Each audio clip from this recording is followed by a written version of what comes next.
खुरमजरी ma'am ngasi soidon yerum ga kanghou taujage ado soidon yerum ga kanghou ase tasena yam sathina hawi ma'am की recipe से सेमबीरौ हाइदुना comment तौबिरई अदुना ngasi की recipe से सेमजबनी ma'am video से हौनब तौजरगे video से skip अमता तौदना लोइबा फाव मिरेंग ताबिउ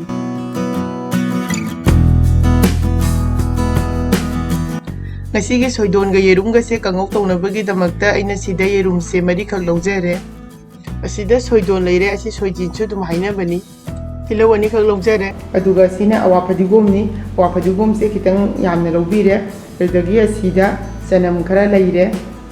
अदुदगी असिदा घी मोरोक लेरे घी मोरोक से अइना को हाइदि मनम से नुसिबनिना घी मोरोक से होरेन गौबदा हापा तारागदी याम महाउ लेनेबा अदुना खितंग लौजबनी अदुदगी असिदा येनम नाकुपी खितंग लौजरे अहनबदको असि सोइदोन से असि आना सेमबिरनी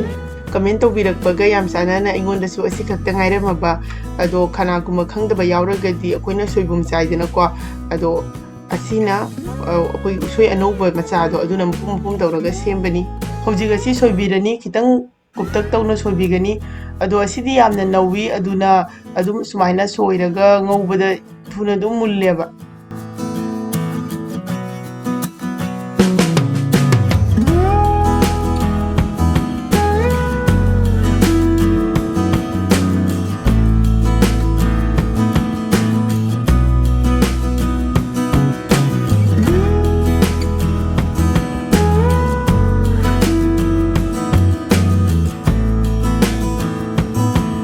होजिगसी सोइबा लोइरे अदुना सेंगना फजना चामथोकपिरनी होजिगसी दे येरुम से कोरमदा थुगाइबिरनी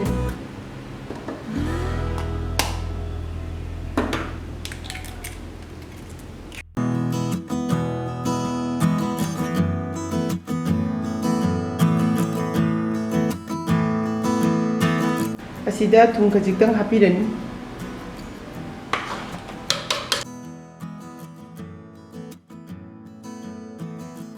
हौजिक गेस्ता खांग अमा थांगले खांग से सारे थाव हापिरनी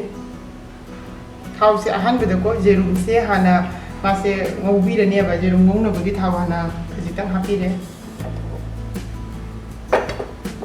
हौजिक जेरुम से हापिरनी येरुम से हापगोको सुमाइना उटपिरगा मासे ngौबिरनी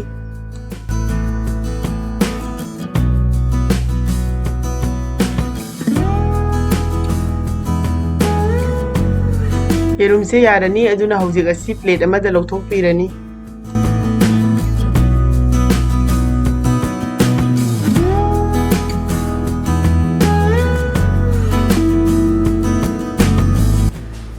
हौजिग थाव मुका हापिरनी अहानबदको ngसाइगी चनम से यामना कुपना सुगाइदे खितंग पोबली सुगाइरेबको असि हापिरनी असिदा जीरा से खजिक्तंग हापिरनी जीरा मकुम से तेजपत्ता हापिरनी तिलौ हापचनबिरनी ngसाइगी तिलौ अनिदो हापचनबिरनी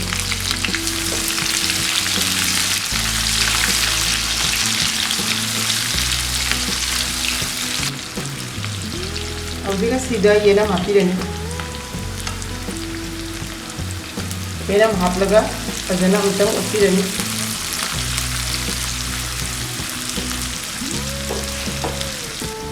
हौजिक असिदा हापिबा तिलौ अमदि येनम से मुल्ले अदुना सिदा हौजिक सोइदोन से हापिरनी सोइदोना सोइबसे हापिरगा फजना अमुक्तम उपिरनी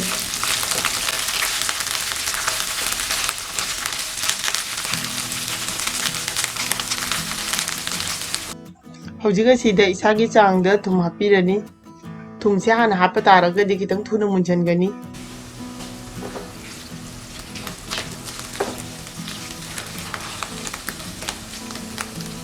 हौजिक असि मखुम कुपसिंदुना ngahaktang minute 5 मुक्तंग थंबिरनी हौजिक minute 5 मुक फारे अदुना मखुम से हांदोकपिरनी हौजिक असि फजना अमुक्तंग ओटपिरनी हौजिक असि यारनी सोइदोन सिसु फजना मुल्ले हौजिक असिदा याइनंग से खजिक्तंग हापिरनी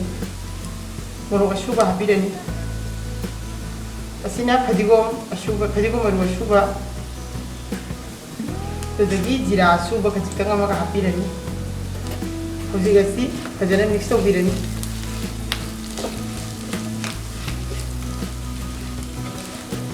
hojigasi da ngasagi yerum ngawduna thambado adu hapirani fajana amutang mix tobirani yerum se habla matungda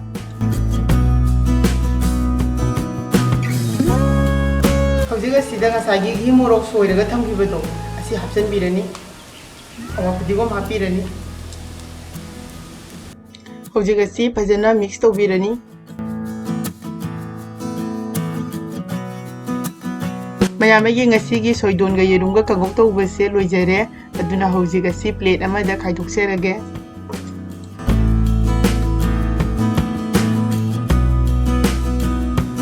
mayam asini ngasigi aigi soidon ga yerum ga kanghou gi recipe ase ado mayam su sungsoi soidana try tobiu yam sathina mahau leibani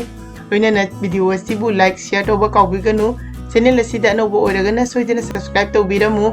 aduga mayamna semaningba mathel leiragasu adum comment box ta haibirau ai makha taba video singda soidana adum semjage asigidi matang asida loisinjarage mathangi video da muhana thengnarasi bye bye